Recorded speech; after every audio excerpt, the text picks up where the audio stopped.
450 drone, 45 मिसाइलें और कुछ ही घंटों में तबाह हुआ पूरा शहर का एनर्जी नेटवर्क। रूस ने यूक्रेन पर किया अब तक का सबसे बड़ा हमला।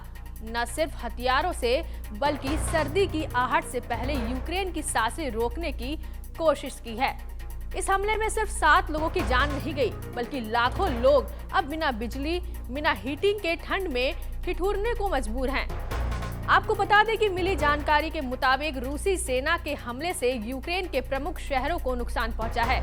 रूस ने बीते दिन के हमलों में यूक्रेन के बड़े शहरों को टारगेट किया है और सबसे बड़ी बात जो निकलकर सामने आ रही है वो है कि अब रूस का निशाना छोटा नहीं बड़ा है।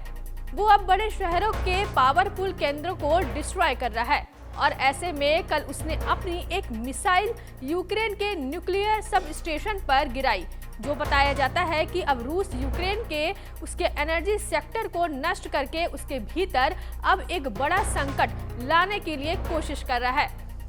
अब आप ये समझिए कि रूस जब यूक्रेन को इस तरह से भीतर घात करेगा तो ये उसे किस तरह बर्बाद कर रहा है। जब एनर्जी स्टेशन ही तबाह हो जाएगा तो पावर सप्लाई ठप हो जाएगा, संसाधन भी किसी काम के नहीं, फिर ना तो यूक्रेन का ड्रोन काम आएगा ना ही उसका रिस्पॉन्स सिस्टम।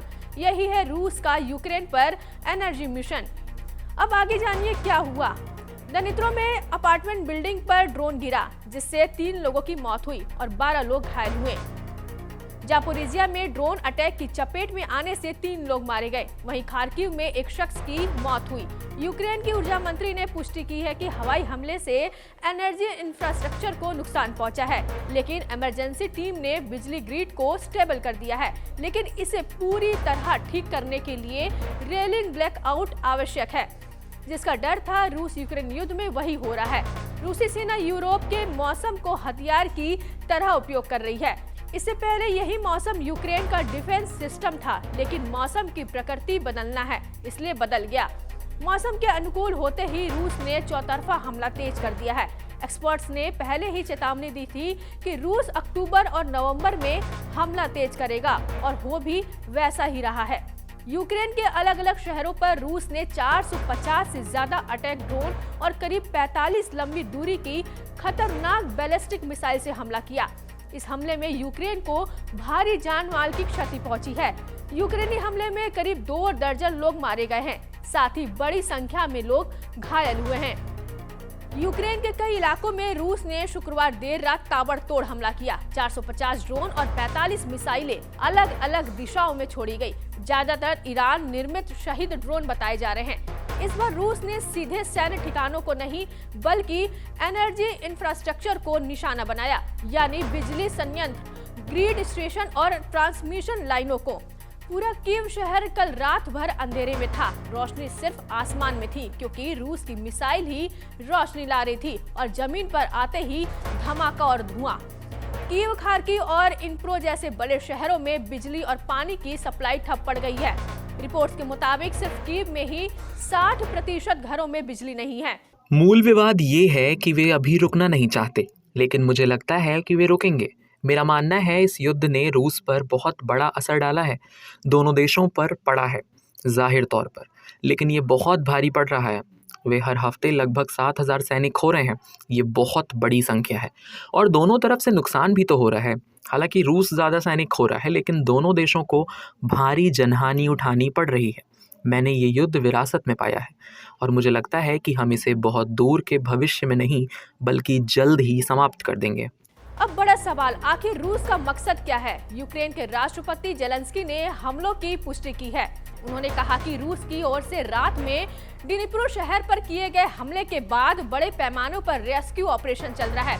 रूस ने एक अपार्टमेंट बिल्डिंग को निशाना बनाया जिसमें अभी तक की जानकारी के अनुसार 11 लोग घायल हुए हैं, जिनमें बच्चे भी शामिल है और एक व्यक्ति की मौत हो गई है। उन्होंने मृतक के परिवार के प्रति संवेदना जताई।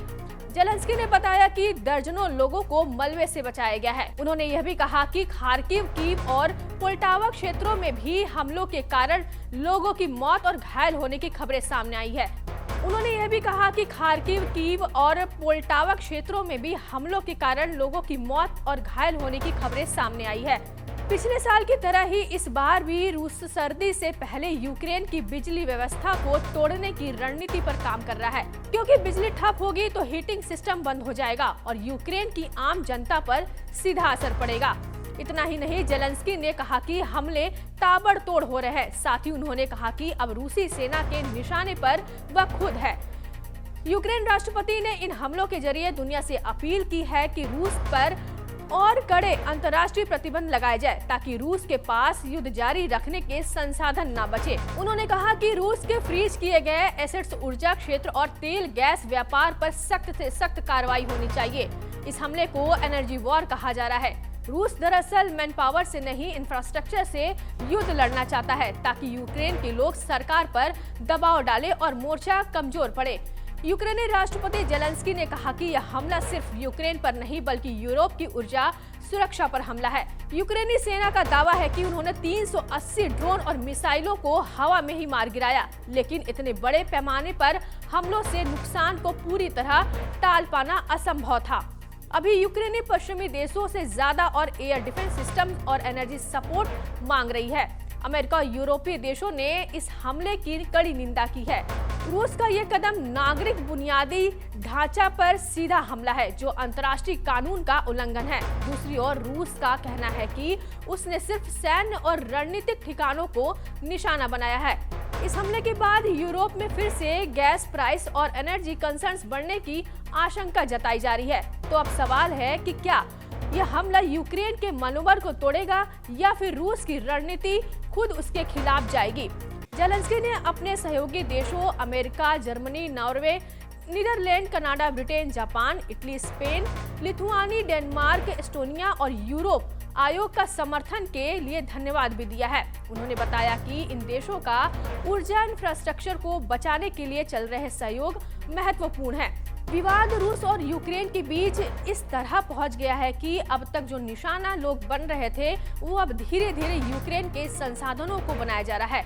और ऐसे वक्त में जब पारा दिन पर दिन नीचे गिरता जा रहा है और ऐसे में अब हालात सामान्य नहीं भयावह हो रहे हैं और ये मानवता की सबसे बड़े दर्जे पर हानि है।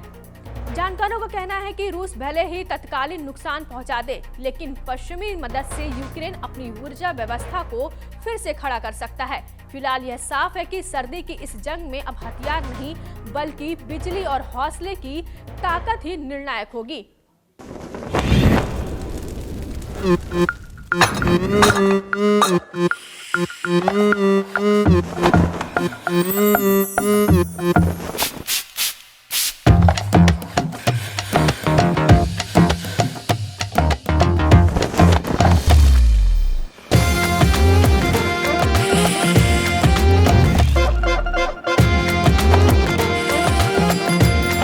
ये कड़क है।